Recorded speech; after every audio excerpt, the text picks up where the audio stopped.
Vamos dar continuidade à nossa componente de metodologia da pesquisa em ciências. Na unidade 4, iremos ver sobre como apresentar a nossa pesquisa, ou seja, iremos ver sobre o relatório de pesquisa, como devemos fazer, nossas referências básicas. Iremos responder a estas perguntas. O que vem a ser um relatório?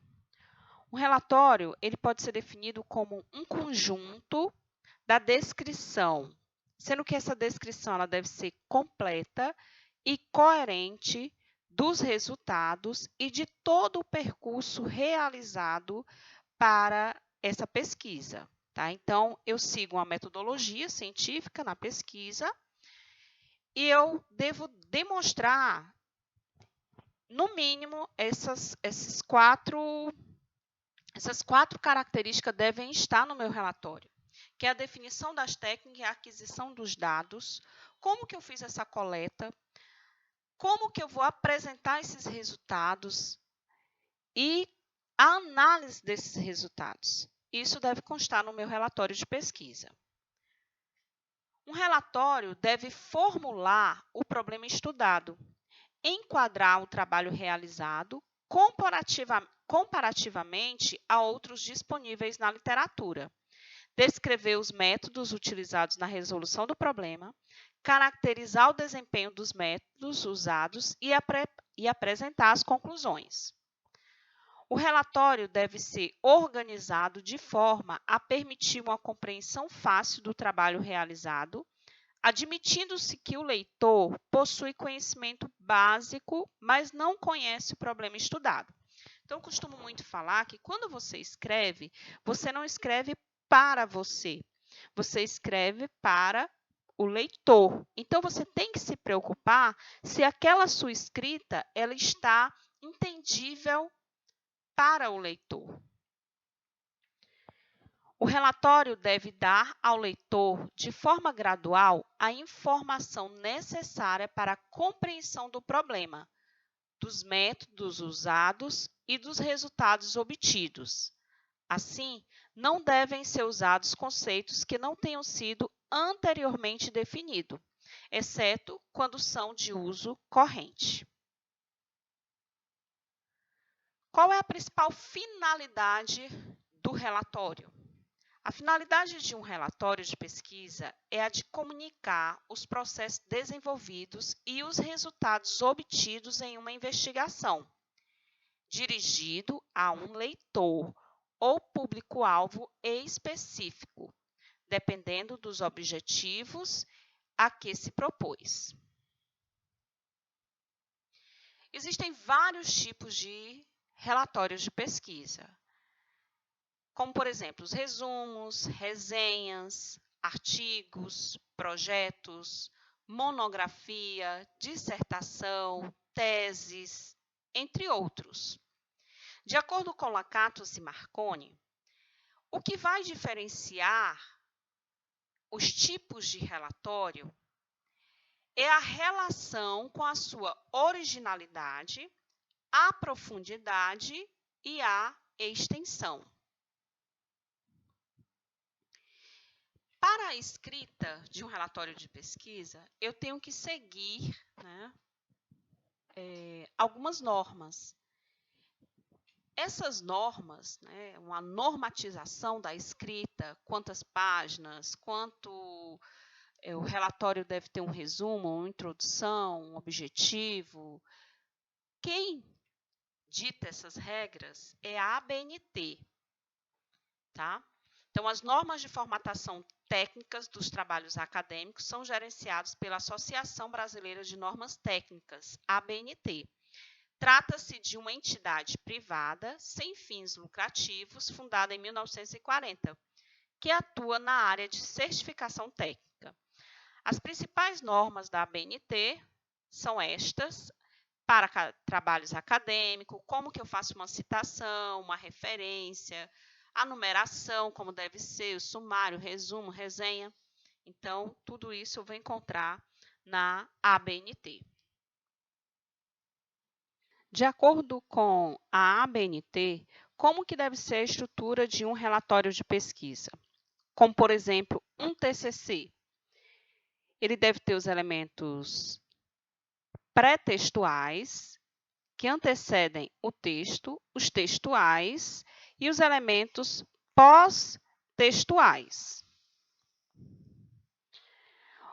Os elementos pré-textuais, eu tenho a capa, folha de rosto, a ficha catalográfica, isso de um TCC, uma dissertação ou uma tese, a folha de aprovação, a dedicatória, agradecimentos, epígrafe, resumo na língua vernácula, resumo na língua estrangeira, lista de ilustrações, lista de tabelas, siglas e símbolos. Perceba que tem alguns elementos pré-textuais que são obrigatórios e outros que são opcionais. Os elementos textuais, né? Então, a gente tem aqui os elementos textuais, que consta a introdução, o desenvolvimento do texto, né, do relatório de pesquisa e as conclusões. E os elementos pós-textuais, as referências, obrigatório, glossário, apêndice, anexo e índice são opcionais. Além da ABNT, na Unilab, tem um manual de normatização de trabalhos acadêmicos, que eu disponibilizei o link para vocês, tá? Vocês poderão verificar esse manual, baixar, né? Devem fazer isso, tá? Fazer o download desse manual. Esse manual é uma forma, digamos assim, resumida das principais regras da ABNT, onde vocês utilizarão para a escrita de algum trabalho, de algum relatório, a escrita do TCC de vocês, vocês devem estar usando o manual de normatização da Unilab. Nós vamos detalhar um pouco sobre os elementos textuais. Como que deve ser a formatação de um relatório de pesquisa?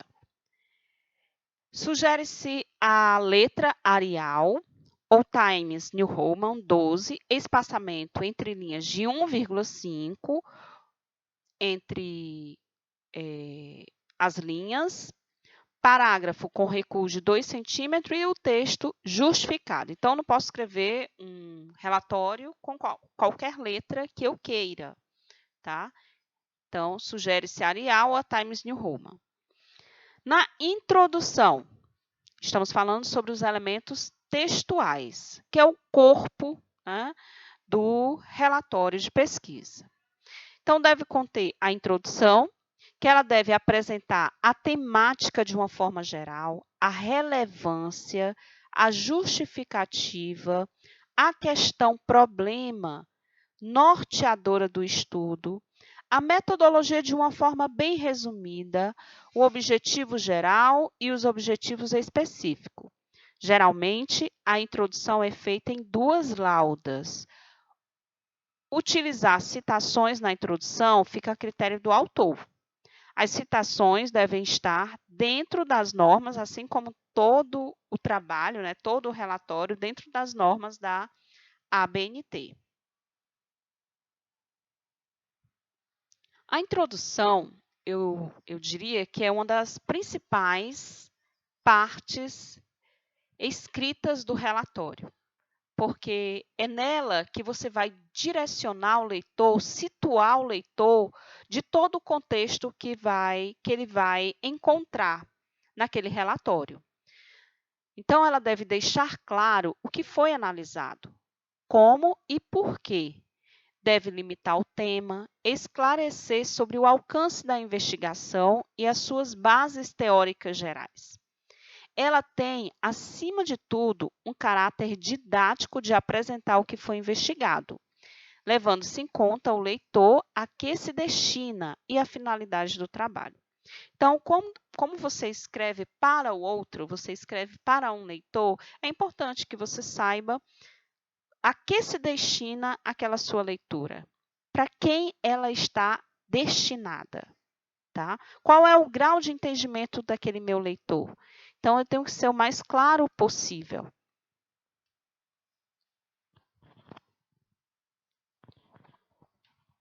Ainda nos elementos textuais, né, eu devo ter os objetivos.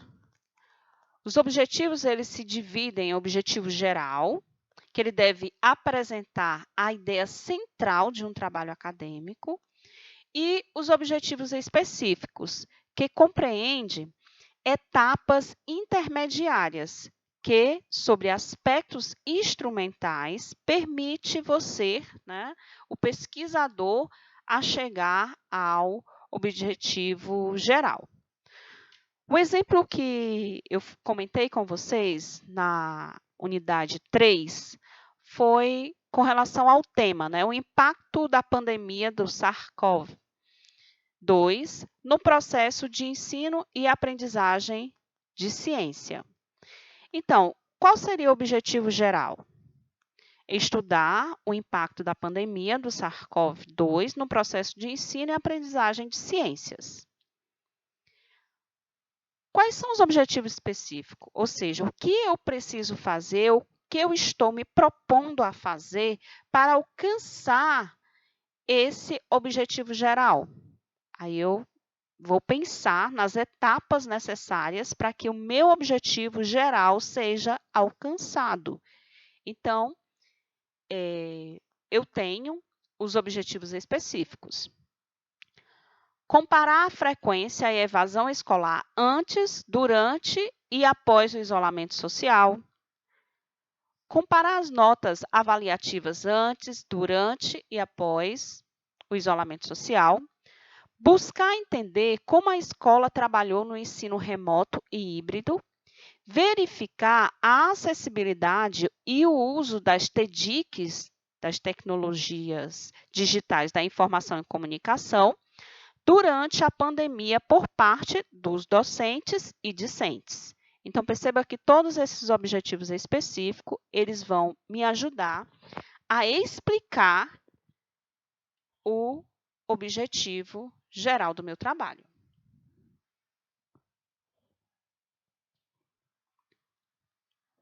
Com relação ao desenvolvimento do trabalho, né? Então, como eu falei, nós estamos nos detendo aqui na parte da estrutura, né, do texto, da escrita do texto do relatório, tá? Então, nós falamos sobre a introdução, os objetivos, e estamos aqui na revisão da literatura, que é o desenvolvimento do meu trabalho. Parte principal do corpo do relatório. Descreve o desenvolvimento e apresenta os resultados obtidos.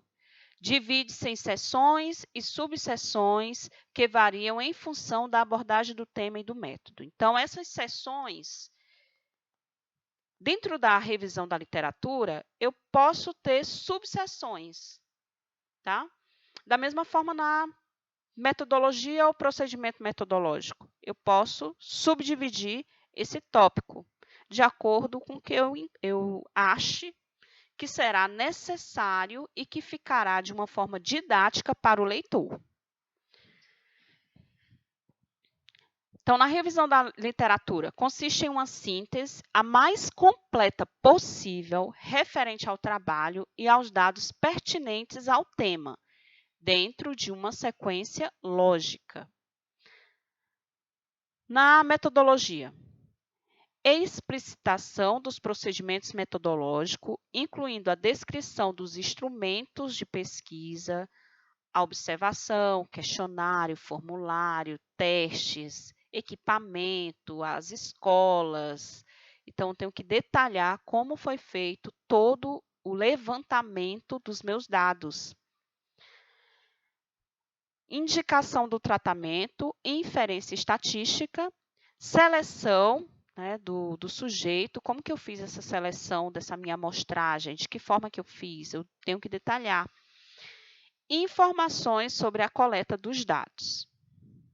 Então, é muito importante eu detalhar o passo a passo de toda a metodologia utilizada, todos os procedimentos experimentais que eu tenha ou não, né? Eu posso fazer um trabalho sem ter a parte experimental de laboratório, mas eu tenho que explicar para quê? Para que, se o leitor quiser realizar um trabalho semelhante ao meu, ele saiba, ou se ele quiser reproduzir o meu trabalho, aí eu já estou falando da parte de laboratorial, ele também consiga reproduzir o meu trabalho. Os resultados e a discussão. É neste tópico que eu vou fazer a apresentação de todos os resultados que eu obtive, eu vou fazer a análise e vou interpretar esses dados.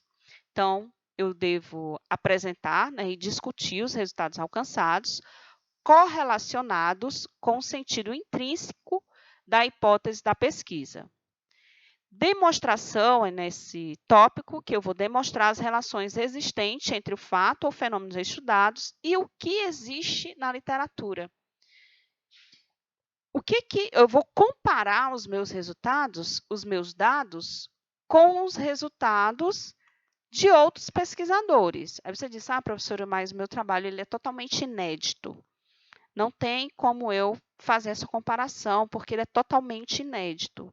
Então, você vai buscar alguns autores que tenham algo semelhante com a etapa do trabalho que você está descrevendo. Você não pode, dentro de um trabalho de pesquisa, um relatório de pesquisa, você não fundamentar a parte da sua discussão. Tá? Então, você tem que mostrar os seus resultados, explicar e você tem que fundamentar essa sua discussão. Como? De acordo com os dados que existem ou parecidos com o seu na literatura.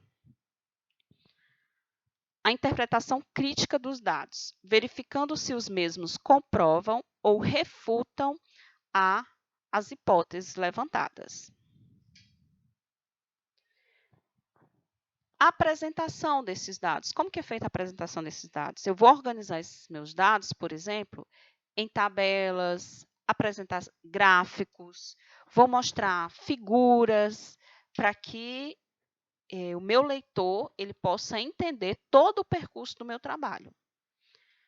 E aí, quando eu coloco uma tabela, eu organizo os dados em uma tabela, eu não posso simplesmente jogar a tabela no texto. Eu tenho que citar essa tabela ao longo do meu texto, explicar o que ela vai apresentar. E eu tenho que dar um nome a essa tabela, como, por exemplo, tabela 1. Existe um nome para ela, propriedade dos materiais presentes no interior do equipamento. Então, eu tenho que dar um nome para esta tabela. E eu tenho que dizer se essa tabela ela foi criada por mim ou por terceiros. Tá? Então, de onde foi essa fonte? Ó? Essa fonte, tá? E ela foi, eu digo qual foi a fonte, o ano, e eu coloco se ela foi adaptada ou não. Nesse caso, ela foi adaptada. Da mesma forma, as figuras. Né? Então, eu cito essa figura no texto e eu nomeio essa figura e eu digo qual foi a fonte dessa figura com o seu respectivo ano. Na conclusão. A conclusão, alguns estudantes fazem confusão da conclusão com a discussão dos resultados. Então, aqui na conclusão, você não vai mais discutir os seus resultados. Tá? Você não vai mais comparar os seus resultados com a literatura. Você vai responder de uma forma sucinta a cada um dos seus objetivos específicos e você fecha a conclusão respondendo o seu objetivo geral. Então, o relatório de pesquisa é um ciclo, tá? Ele segue os trabalhos de pesquisa, né? Ele segue um fluxo contínuo, contínuo. Por exemplo, eu posso iniciar na preparação, que é o meu projeto. Eu vejo, né, uma possível descoberta, eu faço análise dessa descoberta, eu escrevo a redação, o meu relatório, né, o relatório, que eu posso parar, por exemplo, no TCC, eu paro na redação, no meu TCC, ou eu posso divulgar. E é claro que aí é interessante que você faça essa publicação, essa divulgação científica, tá? Sendo que o seu TCC ele também já é uma forma de você divulgar o seu trabalho de um alcance menor do que quando você faz uma publicação, por exemplo, em uma revista internacional, que tem um alcance maior. Tem a divulgação, tá? Essa divulgação ela vai ser avaliada por pessoas que entendem desse tema, tá? E aí é feita a divulgação, que pode ser em canais formais, né, os relatórios, artigos, capítulos de livros, etc. E também a forma de você divulgar de uma forma informal, entrevista, em rádios, em eventos.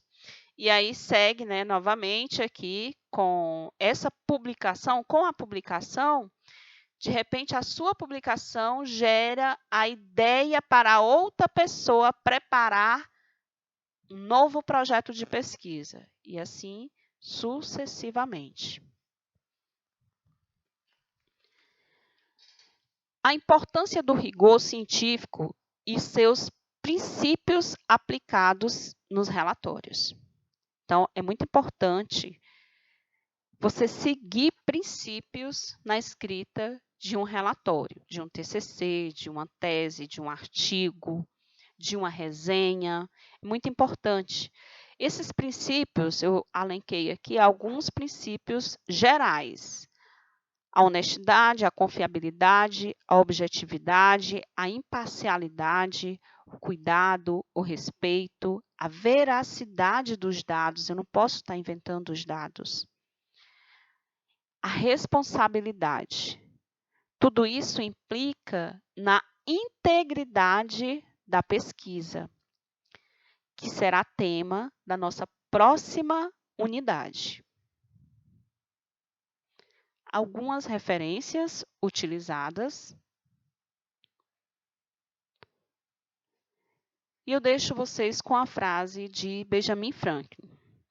Viver é enfrentar um problema atrás do outro. O modo como você o encara é que faz a diferença. Desejo a vocês bons estudos e até breve.